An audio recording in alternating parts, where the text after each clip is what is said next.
sulit sekali masuk ke apa mungkin salah password-nya apa gimana. Iya. Dan akhirnya juga termasuk tadi saya di kontak beberapa teman yang mau masuk tidak bisa ya, Pak Ali Mahmudi dan sebagainya ya. Alhamdulillah sekarang sudah bisa masuk semua. Alhamdulillah. Ya. Judul kita pada kesempatan ini adalah Never Ending Dakwah. Saudara-saudara sekalian, teman-teman sekalian, sahabat-sahabat sekalian, dulu ada seorang tokoh besar namanya Syekh Subakir.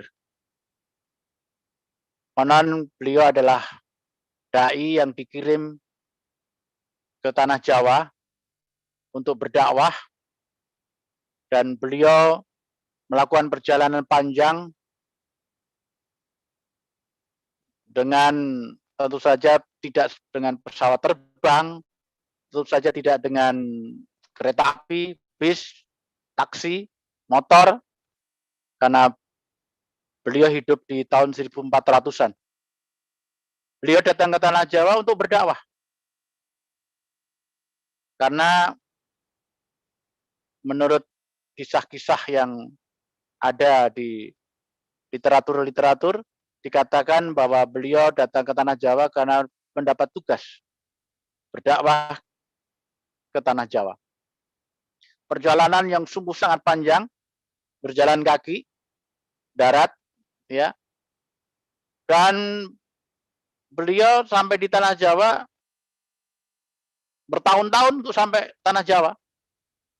Dan setiap kali beliau menerima informasi bahwa di tanah Jawa itu masyarakatnya memiliki satu kebiasaan atau budaya bertani dan sebagainya, maka beliau juga belajar bertani. Beliau ketika sampai di Thailand, sekitar Thailand, sampai sekitar di Vietnam, itu kemudian belajar bertani untuk kemudian ilmu pertaniannya itu kelak akan beliau pakai untuk berdakwah di tanah Jawa. Dan setelah bertahun-tahun kemudian sampailah beliau di tanah Jawa. Dan dalam banyak kisah dikatakan beliau harus berhadapan dengan berbagai macam keadaan. Ya, dari tokoh-tokoh, penguasa-penguasa, preman-preman, sampai juga tentara-tentara kerajaan yang kurang bisa menerima hadirnya seorang yang menurut mereka aneh, Syekh Subakir ini. Beliau harus berkelahi, bertarung, tapi juga harus berdebat dengan para tokoh-tokoh agama yang ada pada waktu itu, dengan berbagai macam keadaan yang luar biasa. Dan Syekh Subakir dikatakan berhasil mengalahkan semuanya, dan kemudian beliau berhasil bersama ulama-ulama yang lain kemudian mengislamkan tanah Jawa. Kemudian muncul juga Pari Songo. Ada syekh-syekh yang lain, Syekh Jumadul Kubro, ada sunan-sunan Gunung Jati dan sebagainya, yang asal mereka itu ada yang dari Maroko, ada yang dari macam-macam, sangat jauh. Dan mereka semua sekalipun asalnya dari tempat-tempat yang sangat jauh, ditugaskan untuk berdakwah di tanah Jawa, mereka berangkat. Pertanyaannya adalah, mengapa mereka semua itu mau melakukan kegiatan seperti ini? Mungkin ada di antara mereka harus meninggalkan istri, mungkin harus meninggalkan keluarga, meninggalkan bisnis yang sudah berjalan, mungkin meninggalkan kedudukan di daerahnya, di kerjaannya, semua, di masyarakatnya, di jamaahnya. Semuanya mereka tinggalkan. Mengapa mereka mau? Mereka mau berdakwah. Sementara di zaman-zaman ini saya juga bertemu dengan banyak sahabat-sahabat. Kebetulan saya sering berkeliling ke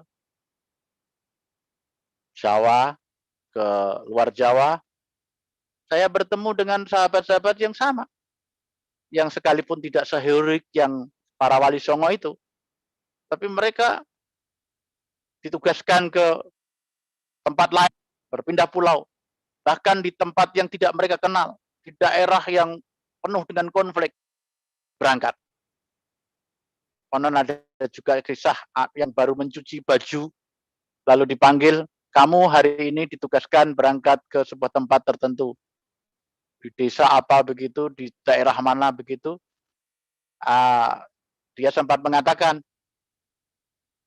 tapi Ustadz saya sedang mencuci baju, ini bajunya sedang saya jemur. Ustadznya mengatakan, berangkat hari ini. Sekarang bajunya yang basah itu masukkan dalam plastik, masukkan ke tasmu, tidak ada kata lain, berangkat. Dan ketika berangkat itu, dia tidak dibekali uang, tidak dibekali apapun. Tapi kemudian, sami'na wa ta'na. Siap, Ustadz, berangkat. Berangkat. Suatu saat saya pernah juga datang mengisi seminar di sebuah tempat di Kalimantan Timur. Ketua panitianya asli dari Cilacap. Ngobrol-ngobrol sebentar, Ustadz sebentar makan pagi dulu sarapan, nanti habis itu jam 8 Ustadz mulai kita antar untuk mengisi di tempatnya. Pukul 7:30 ada seseorang datang tamu, terus dia menemui yang ketua panitia tadi, mengatakan bahwa kamu sekarang juga dipindahkan ke kabupaten yang lain, yang masih kosong, belum ada pendakwahnya, dan sekarang juga berangkat bersama saya. Dia langsung mengumpulkan keluarganya, anak-anaknya di telepon, di WA, untuk segera pulang. Kemudian saya diberikan informasi bahwa dia harus meninggalkan tempat, sehingga sekretaris panitia dipanggil untuk menghandle semuanya. Dan acara seminar itu yang sudah disiapkan berbulan-bulan akhirnya berjalan tanpa ketua panitia, yang ketua panitia itu kemudian berangkat berdakwah ke tempat yang lain. Saya benar-benar menyaksikan dengan rasa haru. Begitu hebat teman-teman kita itu untuk menerima amanah berdakwah di tempat lain tanpa mengatakan berkata tidak, dan tidak bertanya di sana daerahnya seperti apa, akan mendapatkan fasilitas apa, dan sebagainya. Pertanyaan saya, mengapa mereka semua itu mau melakukan hal seperti ini? Satu kata yang penting di sini adalah mereka melakukan tugas dakwah. Syekh Subakir, para wali, kemudian teman-teman yang saya ceritakan tadi, masih banyak kisah-kisah semacam itu, mau melakukan itu karena kemuliaan tugas dakwah. Memang sejak awal mereka menyadari dari ayat-ayat Allah yang ada di dalam Al-Quran, Allah Subhanahu wa Ta'ala memang sejak awal menyebutkan bahwa tugas dakwah adalah tugas yang sangat mulia. Sehingga di dalam Al-Quran dinyatakan bahwa perkataan, ya, ada beberapa hal yang mendasari mengapa dakwah itu begitu mulia, begitu istimewa. Sehingga orang-orang yang memiliki kapasitas itu bersedia melakukan itu, ikhlas melakukan itu, mau melakukan itu, padahal risiko yang harus mereka hadapi luar biasa beratnya. Yang pertama, mengapa mereka mau? Kemuliaan, kehebatan tugas dakwah itu dinyatakan di dalam Al-Quran dalam surat Fusilat ayat 33 yang memang sudah disebutkan di dalam narasi oleh Pak Syafi'i, ya.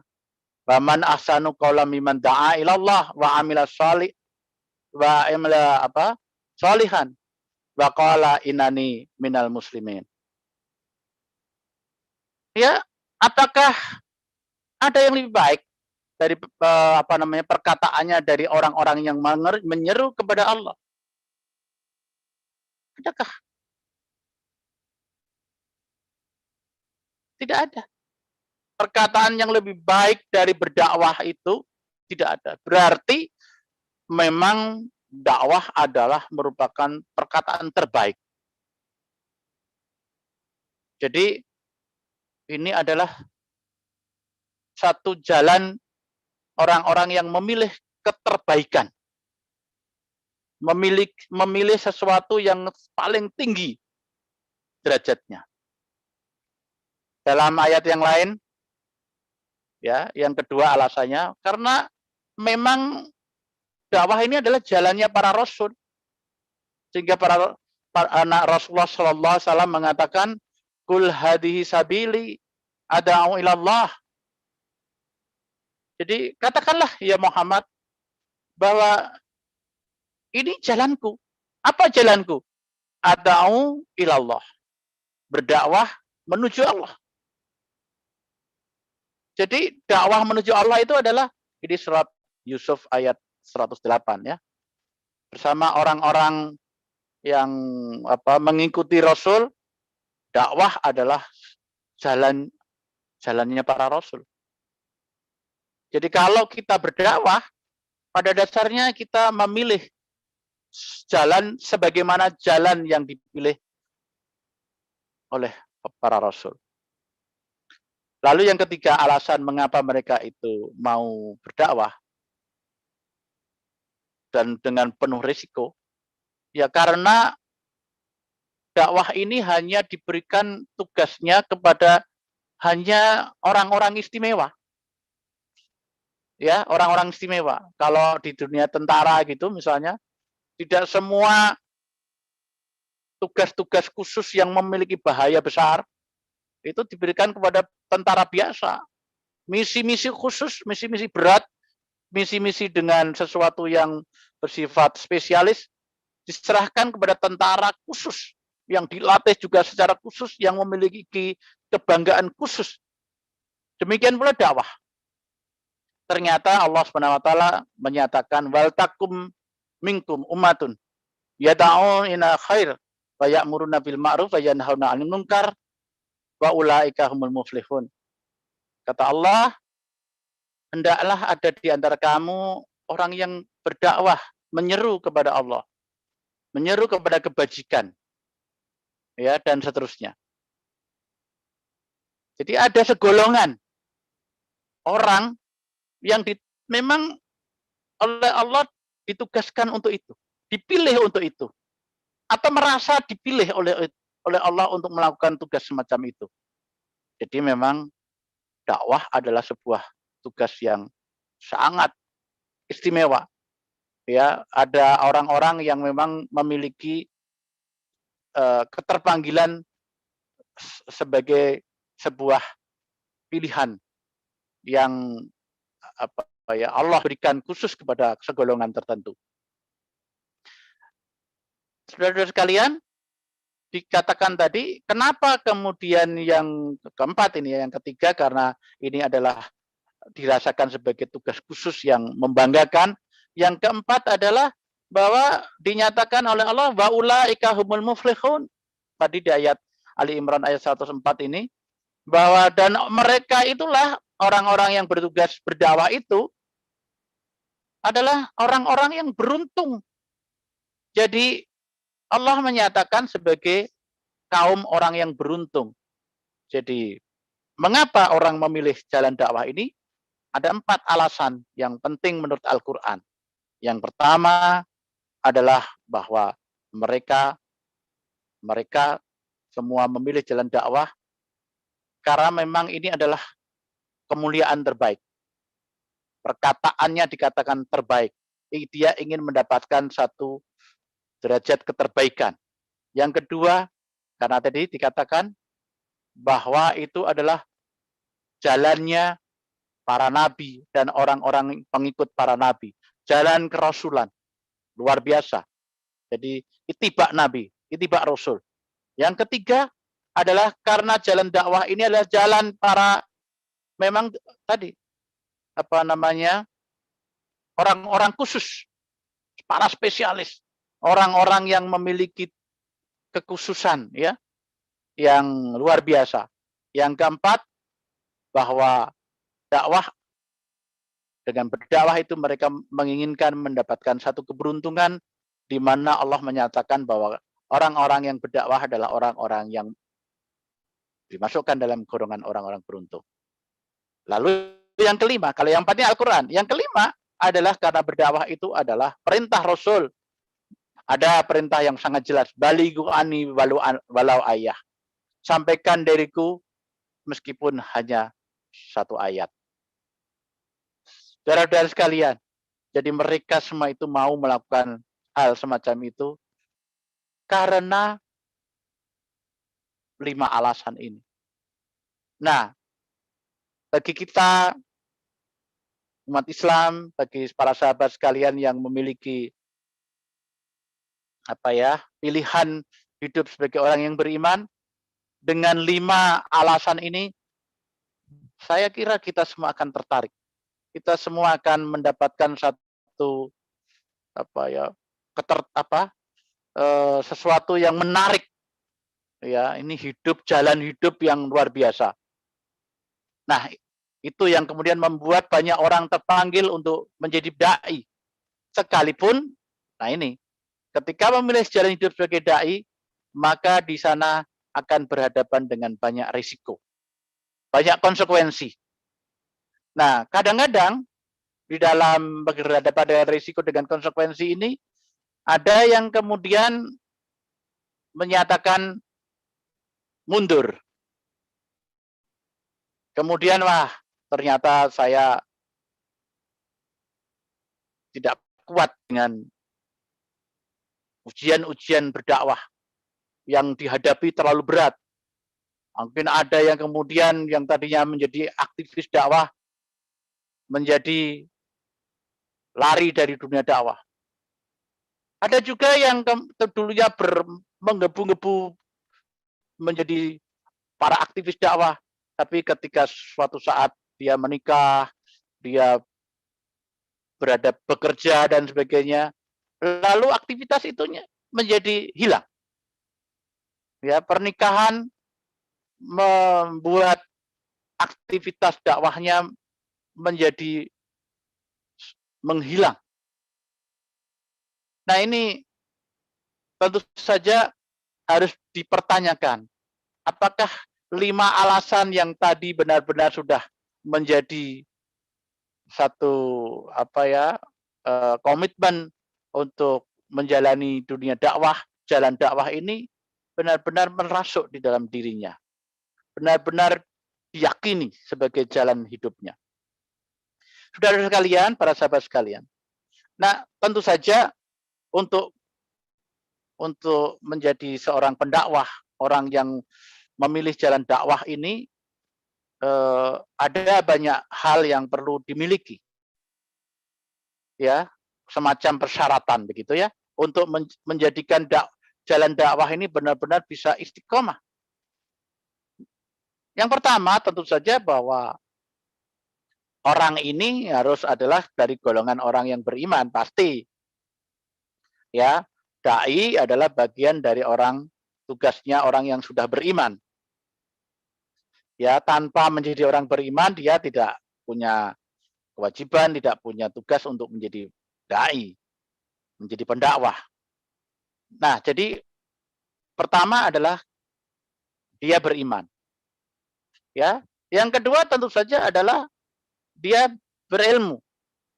Karena dia menyampaikan sesuatu, dia harus punya ilmunya. Punya pengetahuannya tentang itu. Jadi berilmu. Ya, tanpa ilmu tidak bisa dia berdakwah. Dan akan dia menyampaikan hal-hal yang sifatnya spekulatif. Ya, bukan berdasarkan ilmu yang sahih, yang qat'i. Nah, ini. Maka seorang yang ingin berdakwah harus terus belajar, harus terus mengupdate ilmunya. Ilmunya juga harus benar-benar sesuai dengan tuntunan agama. Jangan menurut pikirannya sendiri, menurut hawa nafsunya sendiri. Berilmu. Ilmu, ya, dengan ilmu itulah dia akan menyampaikan dakwahnya. Ya, yang ketiga, tentu saja untuk bisa berdakwah, dia harus mengamalkan semua yang dia imani, yang dia semua dia ilmui. Jadi ini tiga, ya, trilogi. Iman, ilmu, amal. Karena kalau dia nanti mendakwahkan, menyampaikan sesuatu yang dia tidak amalkan, dia bisa keterhormatannya menjadi seorang dai menjadi lemah, kemudian kata-katanya tidak akan diikuti, wong dia sendiri tidak melakukan, dan yang jelas Allah tidak ridho, malah dikatakan Allah itu murka. Ya, kenapa? Karena dia mendakwahkan sesuatu yang dia sendiri tidak melakukannya. Nah, hati-hati dengan itu semua. Kabura maktan indallahi antakulu mala taf'alun. Kan begitu? Ya, amat besar kemurkaan Allah kalau kamu mengatakan, mendakwahkan hal-hal yang kamu sendiri tidak melakukannya. Nah, ini makanya para dai, karena dai ini juga berproses, ya hati-hati kalau menyampaikan sesuatu yang dia sendiri belum melakukannya, mungkin harus mengatakan terus terang kepada jamaahnya, atau kalau perlu belum menyampaikan materi itu karena kita masih berproses untuk ke situ. Jadi yang keempat adalah yang ketiga, dia harus mengamalkan ilmu dan keberimanannya. Lalu yang keempat, ya, yang keempat, bahwa dia meyakini, ya, jadi sudah melakukan, sudah mengilmui, sudah mengimani, ya. Yang keempat ini dia meyakini, bukan sekedar melakukan saja, tapi memang ini dia melakukannya dengan penuh keyakinan. Mengimani Allah dan Rasulnya ini, jalan Allah dan Rasulnya itu dengan penuh keyakinan. Tidak ragu-ragu. Tidak yakin itu artinya tidak ragu-ragu. Ya, ini dalam berbagai ayat Allah dinyatakan bahwa ini adalah satu tipologi orang yang beriman. Ya, dinyatakan sebagai innani anallah la ilaha illa anna fa'budni. Ya, itu di dalam ayat yang lain dikatakan bahwa aku inilah Allah, kata Allah. Bahwa tidak ada Tuhan selain aku. Beribadahlah kepadaku. Ya. Wa aqimis sholata lidzikri, dan salatlah kepadaku. Dan ini jalan keimanan. Lalu dinyatakan yang lain bahwa innamal mu'minuna alladzina amanu billahi wa rasulihi tsumma lam yartabu. Ya, sesungguhnya orang-orang yang dinyatakan sebagai orang yang beriman itu adalah yang beriman pada Allah dan Rasulnya, kemudian dia tidak ragu-ragu. Nah, tidak ragu-ragu, yakin. Nah, kalau sudah pada hal ini, karena dia penuh keyakinan, maka akhirnya dia, yang kelima, dia punya komitmen perjuangan. Yang di dalam ajaran agama kita sebut sebagai komitmen dakwah, komitmen jihad. Ya, komitmen jihad. Ya, orang-orang yang beriman kepada Allah dengan segala kesungguhan, maka dia akan bersedia menjadi bagian dari para pejuang ajaran agama Allah. Ya, pejuang yang, ya, berdakwah itu bagian dari berjihad. Ya, dan dia mau memilih jalan jihad itu, melakukan satu perjuangan untuk berbuat sesuatu untuk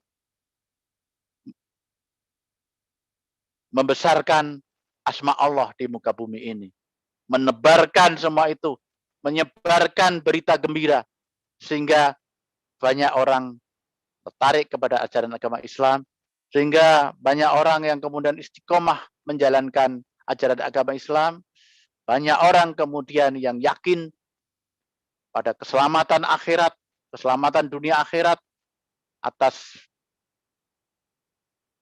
dari ajaran agama Islam yang dijalankan. Nah, barulah yang keenam, orang yang berdakwah itu harus memiliki komitmen dakwah itu sendiri. Bahwa saya berjihad karena berjihad banyak sekali jalannya. Ada yang memilih jalan untuk berjihad dengan berperang. Ada yang memilih jihad dengan berbisnis. Ada yang memilih jihad dengan menulis dan sebagainya. Menulis buku dan sebagainya. Ada yang berjihad dengan cara yang bermacam-macam pilihan berjihad itu.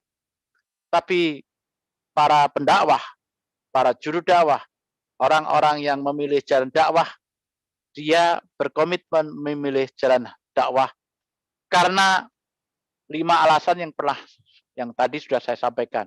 Ya, kemuliaan jalan dakwah dia yakini sebagai sesuatu yang tinggi nilainya di hadapan Allah dan dia ingin mendapatkan kemuliaan itu. Saudara-saudara sekalian yang dirahmati Allah Subhanahu wa taala, saya mohon maaf karena tadi kita cukup banyak tersita waktu untuk masuk ya. Jadi saya menyampaikan pokok-pokoknya saja, tetapi kemudian muncullah satu pertanyaan.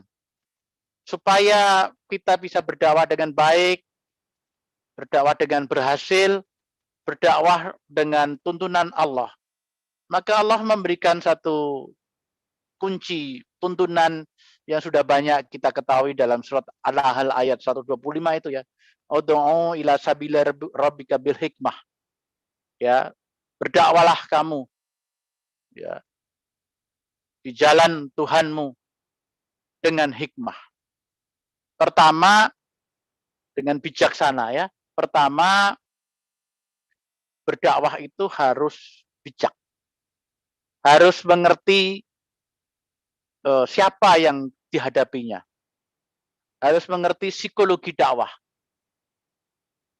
Mengerti dan memahami psikologi jamaahnya, audiennya, masyarakat yang didakwahinya.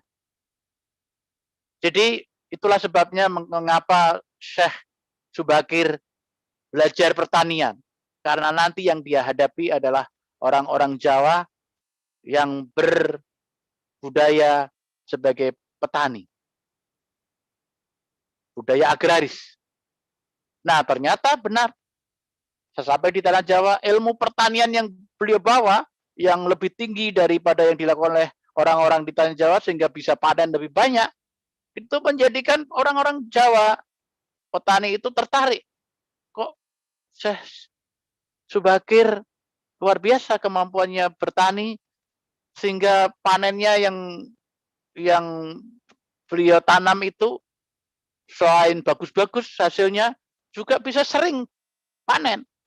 Ya, dan itu kemudian menjadikan orang-orang yang kemudian dulunya memusuhi menjadi bersahabat dan mau menerima nasihat-nasihat dari Syekh Subakir dan akhirnya Syekh Subakir mengajak mereka pada Allah, ke jalan Allah, mengajak mereka pada jalan Islam.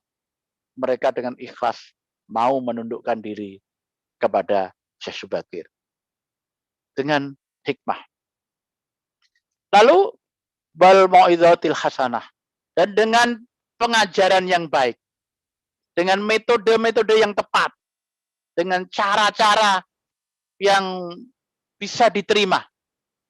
Sekarang ini pengajaran yang baik bisa dilakukan dengan berbagai cara. Ya, apalagi sekarang ada era digital, era medsos. Kita harus melakukannya dengan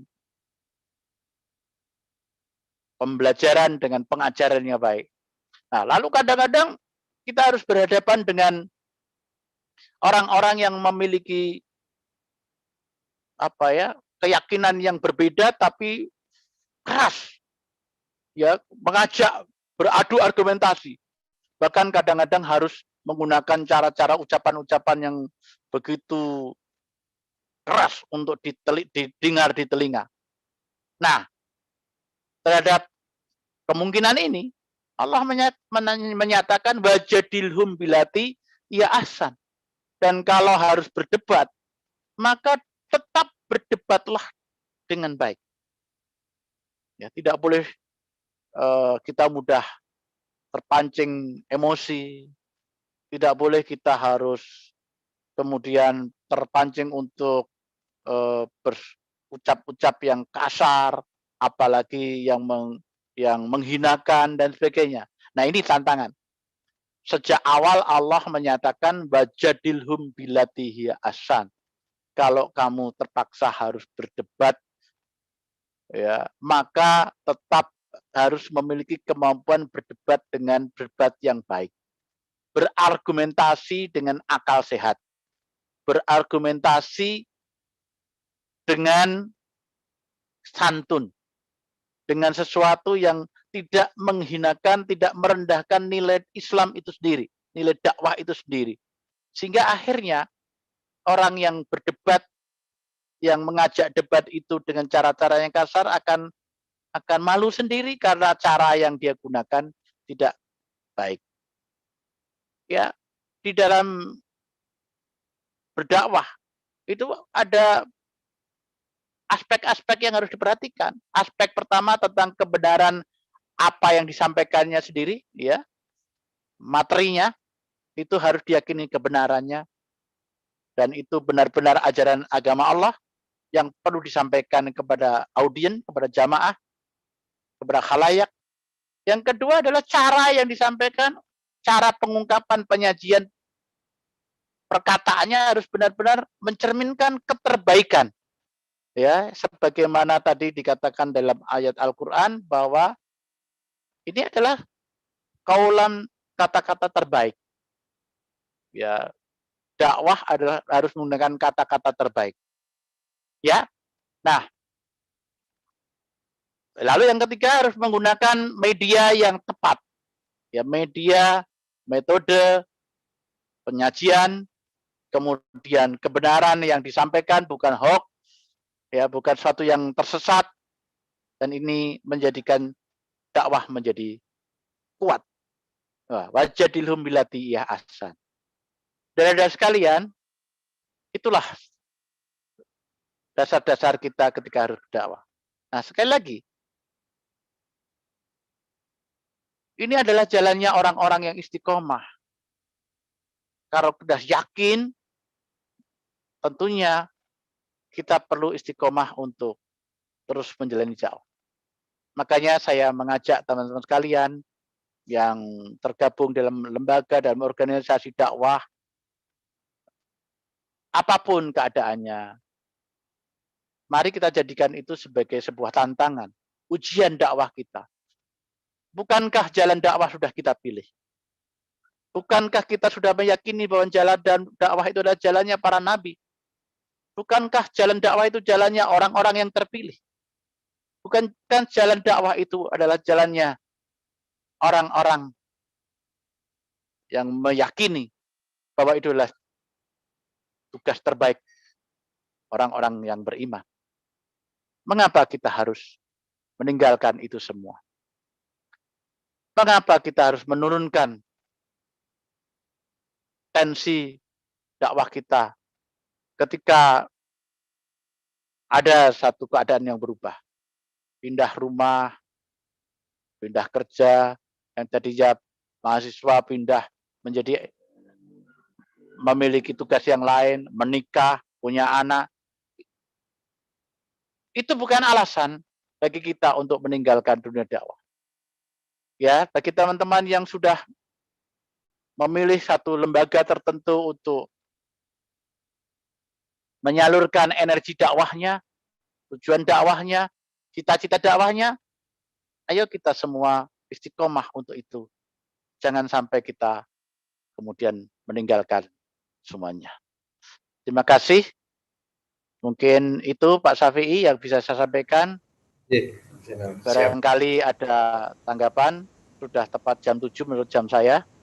Saya khawatir melebihi jam, dan ini saya berusaha memotong-motong materinya supaya tidak terlalu panjang. Assalamualaikum warahmatullahi wabarakatuh. Waalaikumsalam warahmatullahi wabarakatuh. Matur nuwun sangat dumateng Pak Zainal, guru kita semua. Mudah-mudahan apa yang sudah beliau sampaikan senantiasa memberikan inspirasi terhadap kita, mendorong, memotivasi supaya kita tetap bisa istiqomah di jalan dakwah, baik berdakwah untuk kita sendiri, keluarga kita maupun sekitar kita. Nah, baik para jamaah, berikutnya kita akan masuk pada sesi diskusi untuk lebih mempertajam kajian kita. Namun nanti mungkin tampaknya tidak terlalu banyak ya yang bertanya, karena memang waktunya juga sudah mepet begitu. Nah, kami persilahkan kepada Ibu yang hendak menyampaikan sesuatu bisa disampaikan, mungkin bisa angkat tangan begitu ya, silakan. Adakah yang ingin memberikan tanggapan? Tampaknya di screen yang pertama belum muncul ya, screen yang kedua juga belum. Atau ada yang mau ngasih chat juga boleh, monggo. Nah, kalau yang di chat, ini ya, curahan hati. Terima kasih pencerahannya Pak Zainal, energi positif bagi kita semuanya. Alhamdulillah ya. Oh iya, itu Bu Somiatun ya. Oke, baik Bu Somiatun. Ini mungkin yang pertama dan yang terakhir nih Bu. Ya, monggo. Ya, assalamualaikum warahmatullahi wabarakatuh. Waalaikumsalam warahmatullahi wabarakatuh. Alhamdulillah. Waalaikumsalam. Pak Zainal sudah mulai membaik, semoga terus membaik keadaannya, bisa melanjutkan Amin. yang berikutnya begitu.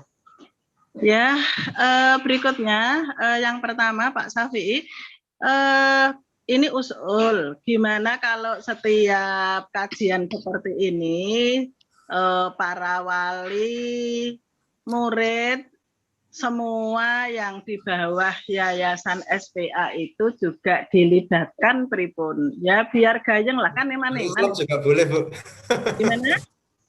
Yang al-Islam juga boleh digabung kayaknya. Oh, iya. Yang al-Islam ini kalau kami sekeluarga di meja makan sambil dengarkan semua, Pak. Jadi bareng-bareng ini tadi juga ya Bapak. Wali-wali yang al-Islam juga. Itu yang pertama, jadi semuanya lah begitu minimal gitu. Jadi semua yang ada di bawah naungan SPA, karena ini kan termasuk ya bapak-bapaknya begitu. Itu satu. Yang kedua, Pak Zainal, ini kita ini kan masih banyak orang yang dakwah itu dalam kata, susah mewujudkan pendakwah-pendakwah itu antara kata dan perbuatannya. Maka barangkali ada kiat tertentu begitu,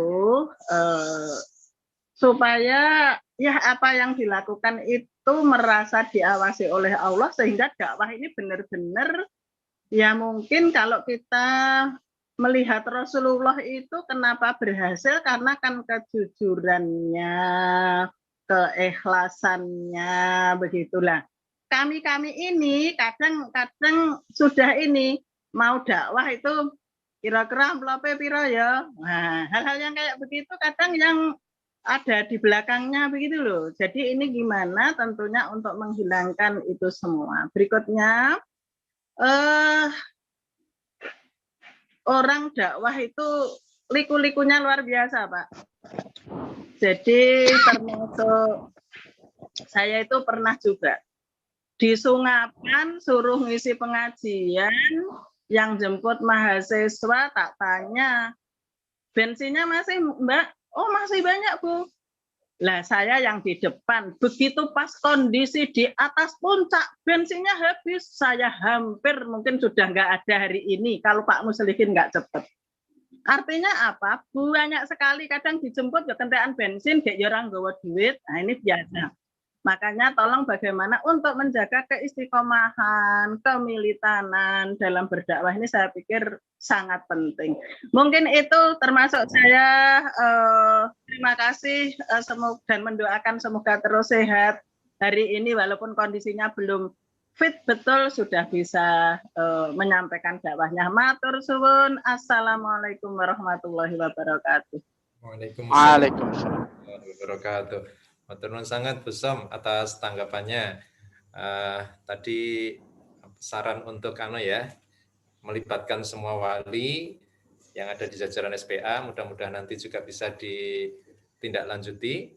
Kemudian pertanyaan pertama tadi tentang bagaimana supaya perkataan dan juga perbuatannya balance, tidak hanya berbasis berapa amplopnya begitu ya. Terus kemudian bagaimana agar tetap istiqomah dalam jalan dakwah. Seperti tantangan-tantangannya tadi kan Bu Som sudah curhat ya. Monggo Pak Zainal. Ya, terima kasih Bu Som dan Pak Safi. Jadi yang pertama saya ingin menyampaikan bahwa berdakwah itu bukan hanya mengisi pengajian. Begitu banyak dimensi berdakwah. Ya, mengajar di sekolah, mengelola sekolah-sekolah untuk bisa menjadikan adanya generasi Islam yang kuat, itu juga berdakwah. Kemudian menyampaikan, membimbing, membina orang tua murid supaya mereka itu kemudian menjalankan ajaran agama Islam dengan baik, itu juga berdakwah. Banyak sekali, ya banyak sekali. Menulis sesuatu yang mengajak kepada kebaikan di medsos, kemudian di media-media massa dan sebagainya, itu juga dakwah. Begitu banyak dimensinya, tidak harus sekedar pengajian. Pengajian adalah salah satu bentuk dakwah. Lalu yang kedua, Bu Som dan Pak Syafi'i, bahwa bagaimana supaya kita tidak omdo gitu ya, ngomong doang gitu ya, omong doang. Tidak hanya jargoni kata orang. Iso ujar, iso nglakoni. Ya, pertama tentu saja kita harus menjadikan materi yang dakwah yang kita sampaikan itu dengan penuh keyakinan hal-hal yang sudah kita lakukan. Jadi kita sebaiknya memang memilih materi itu dari hal-hal yang sudah kita sendiri merasa bahwa kita sudah melakukannya. Ya, ingat baik-baik loh. Tadi saya sudah sampaikan ayatnya kan, kabura maktan indallahi antaqulu ma la taf'alun. Amat besar kemurkaan Allah itu. Ya Allah, kalau kita mengatakan sesuatu yang kita sendiri tidak melakukannya. Mengajarkan kepada orang-orang mengajak untuk sholat tahajud, kita sendiri tidak pernah sholat tahajud. Ya kan? Yang kayak gitu itu nih, kalau mau berdakwah rasanya kok kita belum melakukannya, ya nggak usah ngomong tentang itu. Itu supaya kita tidak terkena ayat itu. Itu yang kedua. Ya, yang ketiga, kita bisa menyampaikan kepada jamaah untuk bersama-sama ya dengan segala keterturangan, mari Bapak Ibu ini menurut ilmunya seperti ini, ayatnya seperti ini. Saya sendiri sedang berproses, sedang belajar supaya bisa melaksanakan perintah Allah ini. Ayo Bapak Ibu, kita belajar bersama-sama, kita laksanakan bersama-sama. Nah, dengan cara seperti itu, maka kita mengajak jamaah untuk bisa belajar bersama, bisa membina diri bersama-sama secara berjamaah. Lalu yang bisa dilakukan yang berikutnya adalah bahwa menjadikan ajaran agama Allah yang kita pelajari itu sebagai tantangan bagi kita sendiri untuk meningkatkan kualitas. Jadi ketika minggu depan akan menyiapkan materi sesuatu, kita harus lihat, harus menjadi introspeksi, kira-kira oh ini aku alhamdulillah aku sudah melakukannya dan sehingga aku berani menyampaikannya. Jadi ini menjadi satu tantangan internal, tantangan pribadi. Ya, setiap dai itu kemudian menjadikan hal tantangan seperti ini sebagai alat diri untuk membuat kualitas diri, keimanan diri, amaliyah keimanan itu menjadi jauh lebih baik. Jadi justru berdakwah itu karena akan menyampaikan berbagai macam materi itu menjadikan dia belajar untuk meningkatkan kualitas diri. Nanti kalau suatu saat aku akan menyampaikan materi ini, nanti supaya tidak diketawain orang, kalau aku sendiri tidak melakukannya, saya harus mulai dulu. Nah, akhirnya karena tugasnya sebagai dai, justru itulah yang menjadikan kualitas hidupnya sebagai pilihan orang beriman itu menjadi meningkat. Nah, kalau tadi ada pertanyaan bagaimana supaya ini bisa istiqomah begitu ya.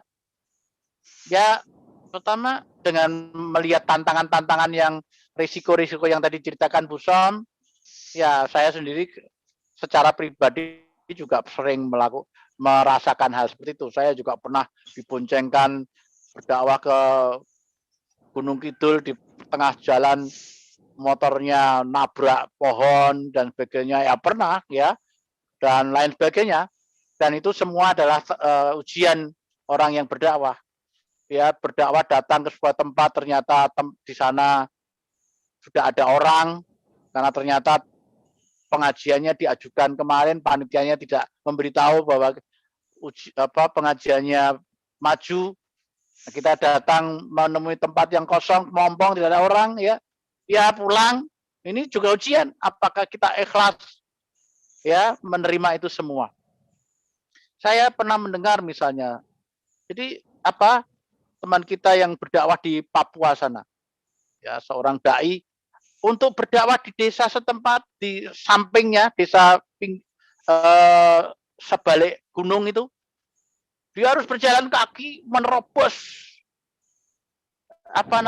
hutan-hutan yang sangat lebat, dan itu harus berjam-jam, bahkan ada yang harus 2 hari sampai ke tempat itu untuk berdakwah. Sampai di sana yang didakwahi hanya 2 orang, 3 orang, dengan kemampuan menerima dakwah yang masih sangat sulit karena literasi mereka dalam menerima pengajaran masih lemah. Tapi dia melakukan itu bertahun-tahun sehingga akhirnya dia bercerita, Pak, alhamdulillah sekarang jamaah saya sudah ada 50 orang dalam waktu lebih dari 10 tahun, dan itu dia lakukan di hutan-hutan di Papua sana. Kalau kita kemudian bercermin pada teman-teman, jadi cara kita untuk tetap menerima itu istiqomah juga bercermin pada orang-orang lain, para pendakwah yang lain yang lebih jauh lebih berat tantangannya. Tadi Syekh Subakir, bayangkan jalan kaki loh, dari sana tuh tempat yang sangat jauh sampai ke tanah Jawa, yang dari Maroko sampai ke sini bertahun-tahun untuk hanya sampai di sini harus berhadapan dengan orang-orang yang preman-preman, orang-orang yang luar biasa punya ilmu hitam dan sebagainya. Mereka harus disantet, macam-macam. Kita masih belum seberapanya. Maka dengan seperti itu kita akan menerima, ya Allah, ini ujian semacam ini hanya tidak dikasih amplop. Itu. Kalau yang syekh tadi datang bukan hanya tidak dikasih amplop, beliau berdakwah justru memberikan ilmunya tanpa amplop. Dan ini harus menjadi tantangan kita. Jadi tantangan dakwah itu kita bisa menerima itu semua apabila kita membandingkan dengan para dai terdahulu ya yang luar biasa, dan kita masih belum seberapanya. Jadi begitu Bu Som ya. Jadi yang ketiga supaya kita bisa istiqomah adalah kita berkumpul dengan komunitas para dai yang lurus, sehingga kita bisa mendengar mereka semua, kita bisa menerima satu gelombang energi positif bareng-bareng, sehingga yang terasa berat bisa ditanggung bersama, sehingga ada suka duka yang bisa saling meringankan. Dan itu pentingnya berkomunitas, pentingnya berjamaah dalam sebuah lembaga. Dengan demikian saling bahu-membahu, kita bisa saling bersinergi, berdakwah dengan berjamaah. Nah, mudah-mudahan ini bisa menjadi pelajaran bagi kita. Itu saya kembalikan pada Pak Syafi'i. Assalamualaikum warahmatullahi wabarakatuh. Waalaikumsalam warahmatullahi wabarakatuh. Matur nuwun sangat Pak Zainal yang sudah banyak sekali memberikan inspirasi terhadap kita di pagi hari ini, membuat kita semakin terbakar gitu ya untuk menempuh jalan dakwah. Mudah-mudahan kita semuanya tetap bisa konsisten di jalan dakwah. Bapak Ibu rahimakumullah, kita sudah ada di penghujung acara. Oleh karena itu, mari bersama-sama kita akhiri ngaji online yang ke-37 ini dengan membaca doa kafaratul majelis dan hamdalah. Subhanakallahumma wa bihamdika asyhadu an la ilaha illa anta astaghfiruka wa atubu ilaik. Alhamdulillahirabbil alamin. Matur nuwun sangat terutama dumateng Bapak Zainal dan juga seluruh jamaah baik yang menyaksikan di Zoom maupun di YouTube. Insya Allah kita berjumpa lagi ahad depan. Mudah-mudahan kita semuanya sehat walafiat. Amin ya rabbal alamin. Assalamualaikum warahmatullahi wabarakatuh. Waalaikumsalam. Waalaikumsalam. Itu sudah dari berbagai daerah ini.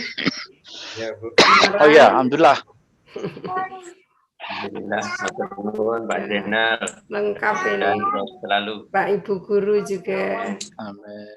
Pak dosen, mahasiswa, alumni juga, Mbak Wasini.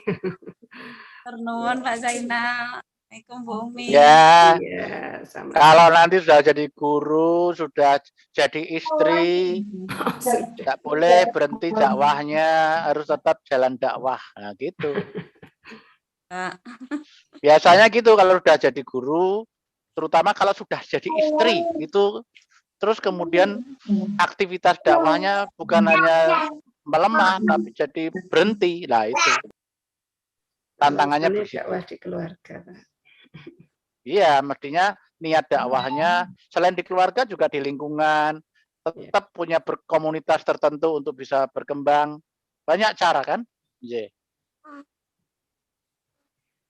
Ya, alhamdulillah, matur nuwun, Pak Renggumin. Sehat selalu, Pak Zainal dan Bapak Ibu semuanya. Assalamualaikum. Salam. terima kasih semuanya. Guru-guru Salsabila kelas 6 juga banyak yang bergabung. Dan tadi juga ada sahabat dari Lampung, Kang Hadi Rifai juga ikut bergabung. Karena memang juga sejak dulu kuliah belajar banyak sama Pak Zainal. Tadi saya kabari langsung siap, alhamdulillah bergabung. Oke, matur nuwun. Mudah-mudahan kita selalu sehat dan bisa berjuang terus menerus. Amin, amin, amin.